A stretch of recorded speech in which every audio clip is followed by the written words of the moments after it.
Hey kids, this is Mr. Anderson. I'm covering for Mrs. Knopf in her videos. So I'll be going over learning target 3 that states that I can factor a quadratic expression today. So let's go ahead and talk about our vocabulary first. So you have two words that are in this is called quadratic expression and factored form.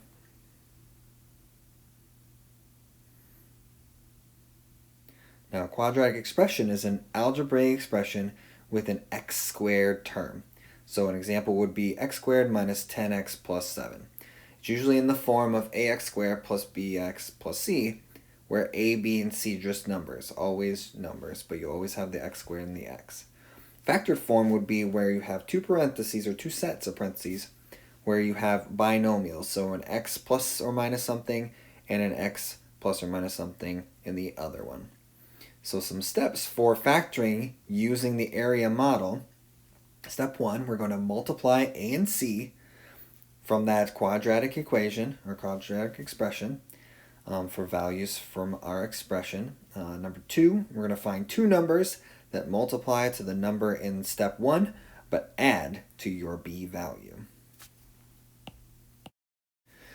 So to find these two numbers, we're going to use the diamond method, which helps us kind of figure out what those two values are using the a, c, and the b. So it's kind of a structure from steps 1 and 2. We'll use a factor table to help us find possible outcomes that would give us those two numbers.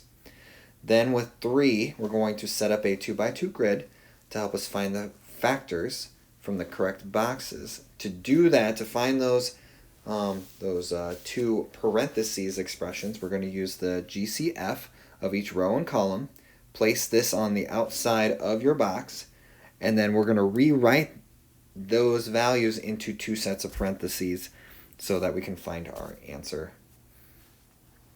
So step 1 is kind of just writing out what we need to do. So A is 2, B is 17, C is 21. So I'm going to write out my diamond method. So A times C, so 2 times 21 is 42. My B value is 17. And so I'm going to look at all the factors of 42 because that's that top number. And then looking at that, I want to find two numbers that add to 17, which 3 times 14 or 3 plus 14 gets me 17. So those are my two numbers.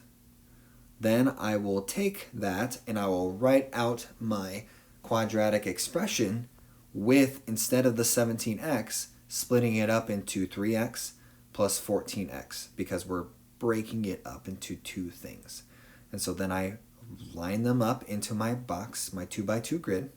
So the first two go in the top row, the second two go in the bottom rows. Now I'm going to map out the greatest common factors, or the factors of all the individual pieces that I've already written. And I'm going to look for the greatest common factor of each row and each column. So that first row, 2x squared plus 3x, they have a 1 in common, that's it. But they also have an x, so I write 1x. For 14 and 21, they have a 7 in common, and that's it. They don't have an x in common, so I write out plus 7. For the first column, they both have a 2 in common and an x, so I write 2x. For 3x and 21, they both have a 3 in common, so I'm going to write a plus 3. So notice how I've written those, where 1x and 7 are a binomial. That is one of your parentheses, and then the 2x plus 3 is another one. So kind of going back through, first step, diamond method. Second step, factor table. Third step, your area box model. 4, greatest common factor. 5, actually writing out your parentheses for your factored form or your answer. So example 2, same thing. A is 1, B is -5, C is -14. So A times C, 1 times -14 gets us -14. We're looking for two numbers of the factors of -14 that add up to -5. And so since there's a negative, you could put the negative with 1 or 2, or you could put it with 14 and 7. And so with 7 and 2, or -7 and 2, that adds up to -5. So those are my two numbers that I'm looking for. Now I'm going to write those in absence or in place of -5 instead. And so here I write out my numbers into my box model. Now I need to look for my greatest common factor. So the numbers 1, 2, -7, and 14 are what I'm looking for. So listing those out. And so for the first row, you have an x in common, but you also have just the 1 between 1 and 2. Between -7x and -14, you don't have an x, but you do have a 7, but also you have a negative. So you're going to pull out the negative with the 7. Between x squared and -7x, they have an x, but they also just have 1. Between 2x and -14, they don't have a negative in common, but they do have a 2 in common. So you write +2. And so with that, you have x minus 7 and x plus 2. Notice that I'm writing the 1 and not writing the 1 for the 1x or the other 1x. But remember our steps that we did there. Okay, last one here. A is 3, B is 10, C is -8. So 3 times -8, so my A times C is -24. So I'm looking for factors of -24 that add to 10. So listing out all my factors in my factor table, giving the negative to all the numbers, so I find all the combinations. From that list, -2 plus 12 gets me 10.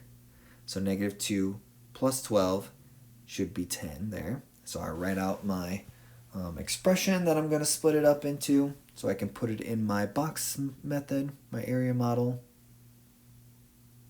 And so now looking for my greatest common factor, I want to look at the factors of 3, 2, 12, and 8. And listing all those out. So the first row, you have an x in common between 3x squared and -2x. But you just have a 1 in common, so it would be 1x. Between 12x and -8, you do have a 4 in common between those two, so I can write +4. Then first column, between 3x squared and 12x, I have an x, and I have a 3.